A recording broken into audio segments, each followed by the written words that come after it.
Aujourd'hui, je veux témoigner de ce que Dieu a fait pour moi, car mon Dieu a fait de grandes choses pour moi. L'Éternel, mon Dieu, a fait de grandes choses pour moi. Je veux témoigner en particulier de ce que Dieu a fait pour ma famille. Pour ma famille, il y a à peu près 3 ans de cela. Car il y a 3 ans de cela, Dieu a fait un grand miracle dans ma famille. Il a fait un grand miracle, c'était un prodige, c'était merveilleux, c'était magnifique ce que Dieu a fait. C'est que ma mère avait fait une crise cardiaque massive. Une crise cardiaque massive qui était venue pour la terrasser complètement, pour l'amener à la tombe, Et c'est que un soir, elle s'était trouvée mal. Et elle s'était trouvée mal. Elle avait demandé à mon père de l'amener à l'hôpital d'urgence parce que elle ne se sentait pas bien. Mais ne sachant pas pourquoi, mais elle se sentait pas bien. Elle se sentait un peu essoufflée. Elle se sentait un peu étourdie. Elle a demandé à mon père de l'amener à l'hôpital pendant la nuit. Donc, mon père l'a conduit à l'hôpital, mais moi-même, je ne savais pas qu'elle était à l'hôpital. Et puis, elle a passé la nuit à l'hôpital et mon père était avec elle.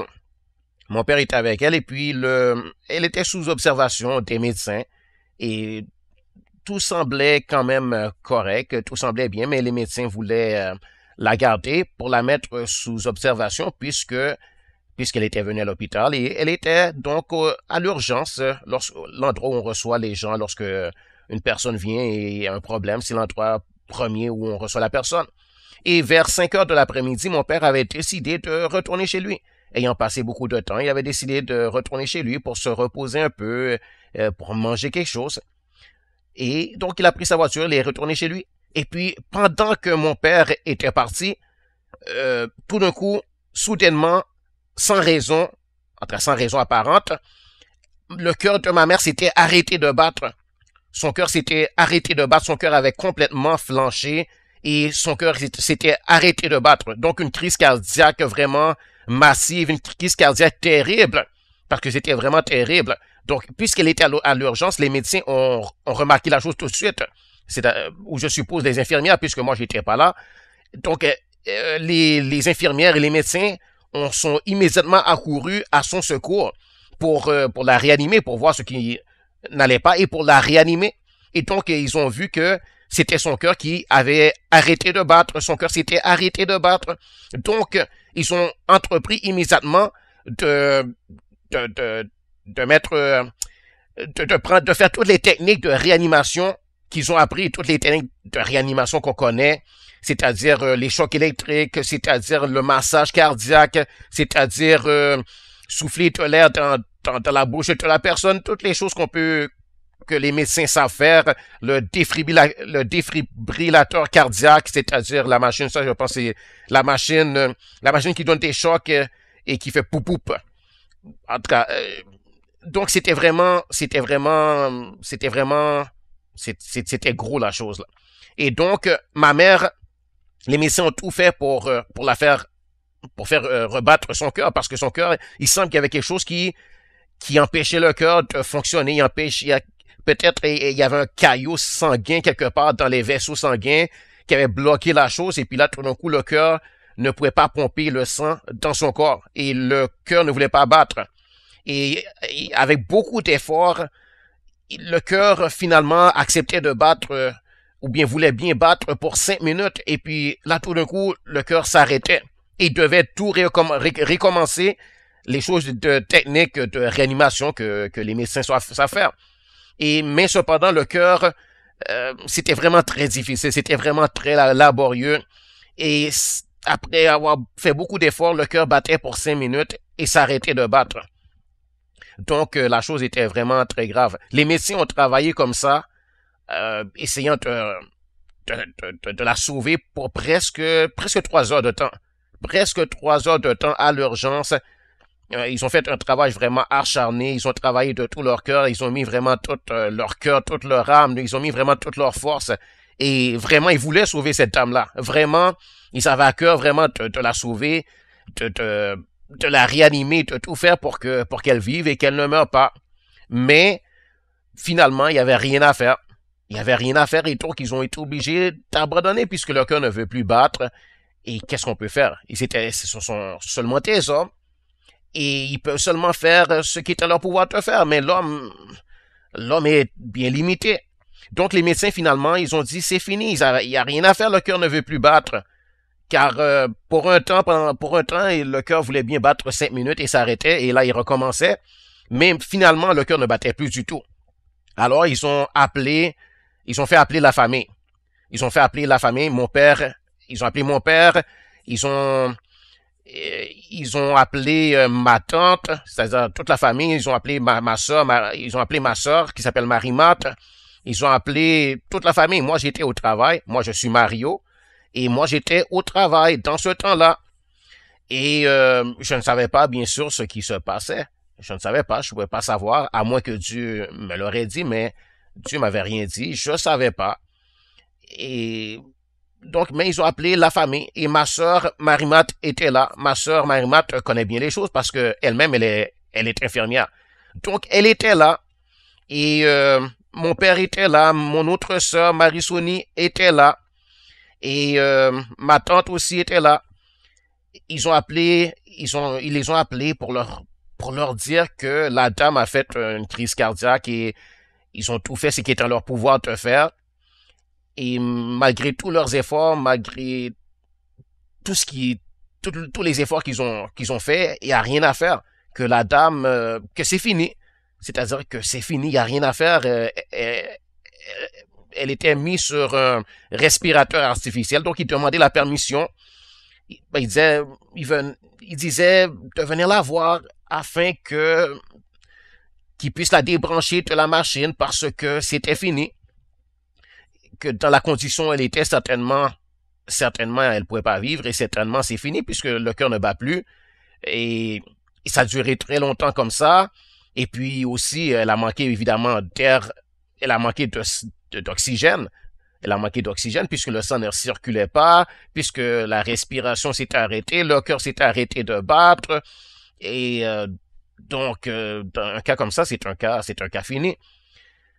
Et ma sœur Marie-Mat a vu ma mère. Lorsqu'elle a vu ma mère, elle était vraiment bouleversée. Elle était vraiment bouleversée. Ça lui a fait beaucoup de peine de voir sa mère dans cet état-là. Elle était comme une morte. Elle était devenue aussi tout bleue. Elle était devenue vraiment très foncée, elle est vraiment devenue tout bleue et elle était vraiment dans un état vraiment pitoyable, dans un état vraiment lamentable. Ça faisait de la peine de la voir dans cet état-là. Et lorsque ma sœur l'a vue dans cet état-là, elle s'est mise à pleurer parce elle était vraiment bouleversée de voir sa mère dans cet état-là. Et comment ne serait-on pas bouleversé de voir une personne qu'on aime et qui était quand même en bonne santé, et là, tout d'un coup, là, on la voit dans cet état-là, et puis les médecins disent que c'est fini, les médecins demandent la permission de débrancher la machine, les médecins disent que ils veulent l'amener à la morgue, et ils veulent juste simplement la permission de la famille pour débrancher du respirateur artificiel. Mais ma sœur, c'est une fille de Dieu en Jésus-Christ. Elle connaît son Dieu, elle connaît son Seigneur, elle connaît l'Éternel, son Dieu. Et elle savait que Dieu pouvait faire des miracles et des prodiges. Elle savait que son Dieu, c'est un Dieu de miracles. C'est un Dieu de guérison. C'est un Dieu même qui ressuscite les morts. Dieu peut tout faire. Rien n'est impossible à l'Éternel. Et rien n'est impossible à celui qui croit, comme la Bible dit. Car Jésus a dit que rien n'est impossible à celui qui croit. C'est écrit dans le livre dans le livre des Hébreux, c'est écrit que par la foi même, des femmes recouvrirent leur mort par la résurrection. Et donc, ma sœur qui connaissait l'Éternel, qui marchait avec Dieu depuis plusieurs années, qui est une fille de Dieu, en Jésus-Christ, née de nouveau, remplie de l'Esprit de Dieu et de la parole de Dieu, qui avait confiance en l'Éternel, son Dieu, qui avait une relation avec son Dieu et qui avait confiance en son Dieu, sa foi, la foi a monté en elle. Et puis elle a dit aux médecins, les médecins demandaient la permission de débrancher, elle a dit aux médecins, non, laissez-la sur l'appareil. Vous avez fait tout ce qui était en votre pouvoir de faire. Merci pour ça. Mais maintenant, on va prier. Je vais prier, je vais croire Dieu pour un miracle. On va prier. C'est-à-dire, elle-même, je vais prier, je vais croire Dieu pour un miracle. Et elle a dit au médecin qu'elle va croire Dieu pour un miracle, qu'elle connaît le Seigneur, l'Éternel, son Dieu. Et Dieu est capable de faire un miracle et elle veut un miracle et elle va croire Dieu pour un miracle. Mais le médecin lui a dit, mais madame, il n'y a pas de miracle possible, madame. Il n'y a pas de miracle possible. La dame, dans l'état qu'elle est là, elle peut pas vivre. C'est impossible. Il n'y a pas de miracle possible. On a fait tout ce qui était en notre pouvoir de faire, madame. On a fait tout ce qui était en notre pouvoir de faire. On a fait tout ce qui était humainement possible de faire. C'est impossible. Il n'y a pas de miracle possible. Et puis, même si la dame pouvait échapper, le mieux que vous puissiez espérer pour elle, c'est qu'elle soit légume. C'est qu'elle soit légume après tout ce temps où elle était sans oxygène, sans oxygénation, sans circulation sanguine. Certainement son cerveau est fini. Et puis le cœur aussi, son cœur est magané. Ça sert à rien de faire souffrir la dame ainsi. Si elle-même elle pouvait parler, elle vous dirait de la laisser aller, parce que vous la faites souffrir.